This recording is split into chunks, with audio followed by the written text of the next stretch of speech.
François-Dominique Toussaint Louverture te jwen arrestasyon par l'armée Napoléon Bonaparte dans l'année 1802. Séparé avec madame ni, Suzanne Simone Baptiste Louverture, Petite Lio, Isaac Louverture, Placide Louverture, Paul Louverture ak Saint-Jean Louverture.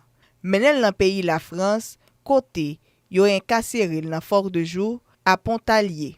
On koute yon guide dans fort k'ap expliquer qui jan, dans quelles conditions et comment général Toussaint Louverture te mouri.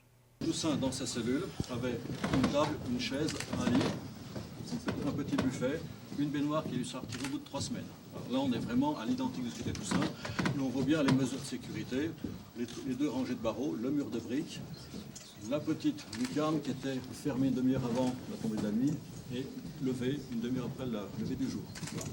Alors, quelles étaient les conditions matérielles de la vie de Toussaint? Elles avaient été définies par le ministère de l'Intérieur. Autant les mesures de sécurité dépendaient de l'autorité militaire, parce que Toussaint Louverture était général français, dépendait de l'autorité du ministre des Colonies, ministre de la Guerre, mais en tant que prisonnier d'État, il dépendait de l'autorité du ministère de l'Intérieur. Donc c'est Joseph Fouché qui a donné les instructions, qui précisait clairement qu'il devait avoir une nourriture saine et convenable et des vêtements chauds pour la saison. Donc, sécurité, mesures de sécurité maximales, parce que Toussaint Louverture représente un grand danger, mais des conditions convenables, parce qu'il faut le maintenir en vie, il y a des choses à dire, il y a des choses à traiter avec lui. Donc, l'autorité préfectorale va passer un marché par adjudication, donc c'est l'auberge la Cluse et Mijoux qui remportera le marché et aura un budget alloué par l'autorité militaire pour la nourriture, qui sera amenée de l'auberge, amenée chez le commandant fort qui l'amènera ici tous les jours. Pour les habits, le ministère des colonies, dès le 3 septembre 1802, envoie l'ordre comme quoi il ne doit plus porter un uniforme de général. Donc on va lui faire des habits de grosses toiles, chaudes, mais toutes simples. Voilà. Donc on lui enlève son uniforme de général de l'armée française, on lui remet des habits normaux, des haillons, qu'on vient de le ramener un peu à sa condition d'esclave tel qu'il était à l'origine. Le chauffage, qui a été un grand point d'interrogation, c'est aussi été fourni par un prestataire extérieur. On a toutes les archives sur le séjour de Toussaint Louverture, les budgets, les dépenses existent, donc on a pu parfaitement analyser le séjour de Toussaint Louverture. Donc il y avait une ration de bois, c'était 2 cordes par mois, ce qui fait l'équivalent de 8 mètres cubes. Voilà. Donc là, il avait la nourriture, il était chauffé, des essais de chauffage ont été faits, donc les conditions techniques de chauffage elles sont assez excellentes. On a une cellule qui est chauffée en permanence, même s'il peut y avoir des hauts et des bas. On a fait des essais il y a quelques années pour mesurer, on atteint facilement 20, 24, 25 degrés. Donc là, il y a pu y avoir effectivement des cycles, voilà. Donc des conditions effectivement un peu spartiates, mais telles que le commande l'humanité. C'était l'expression qui était tombée du gouvernement français. Alors quel est l'état d'esprit quand Toussaint arrive? Il est dans un état d'esprit assez offensif. Il a été arrêté à Saint-Domingue par traîtrise, donc il se sent victime d'une injustice. Très vite, il emmène les preuves de cette injustice. Sur le navire, le Héros, qui l'amène en France, il commence à écrire à Bonaparte, en expliquant sa conduite, en amenant les preuves de la trahison de Leclerc. Donc il est dans un esprit assez offensif, assez volontariste, sûr de son fait. Il se sent fort victime d'une injustice.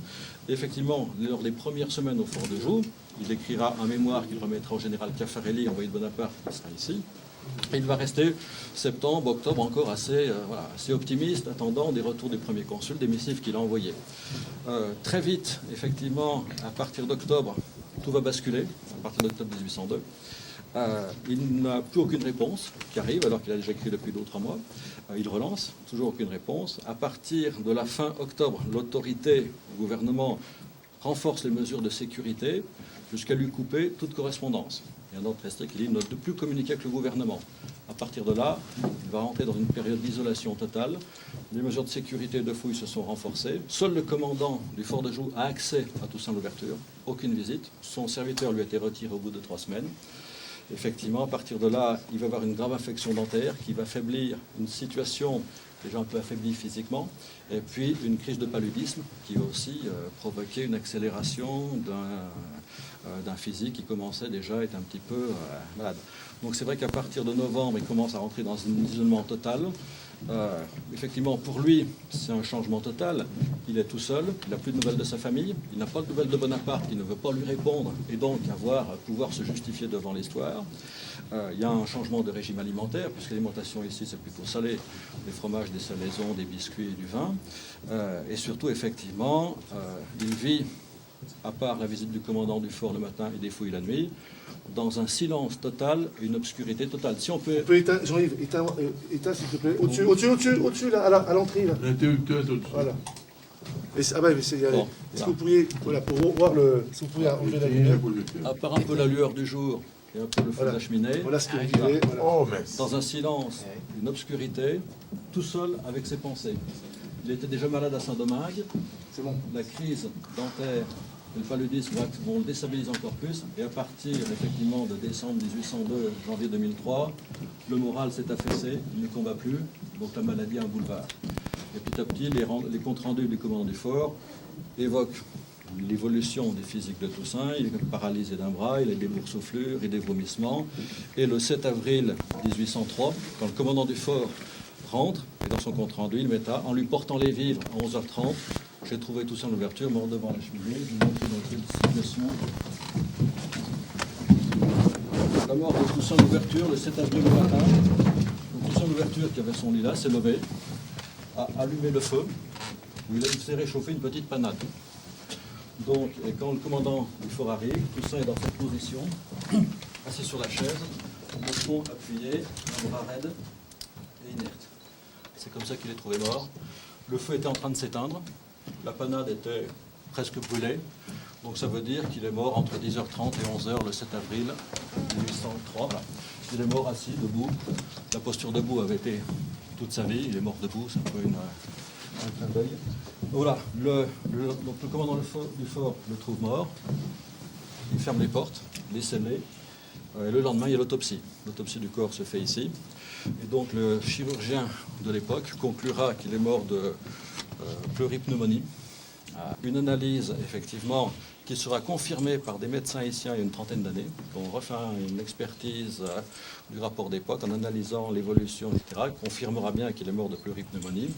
C'était un peu le résultat déjà d'une vie très agitée, très exposée, et puis surtout d'un affaiblissement physique à partir de l'automne 1802, par effectivement l'extraction de 5 dents qui l'ont déstabilisé, la crise de paludisme, et surtout effectivement des conditions d'incarcération qui étaient à la fois de l'humiliation parce qu'on n'a jamais voulu lui répondre, on lui a retiré son uniforme français, on l'a ramené une condition un peu d'esclave avec des haillons, et puis effectivement un isolement total, un silence, rien du tout, l'obscurité, donc tout seul contre ses pensées, le mental s'affaissant, effectivement les conditions d'incarcération ont accéléré un état physique très dégradé.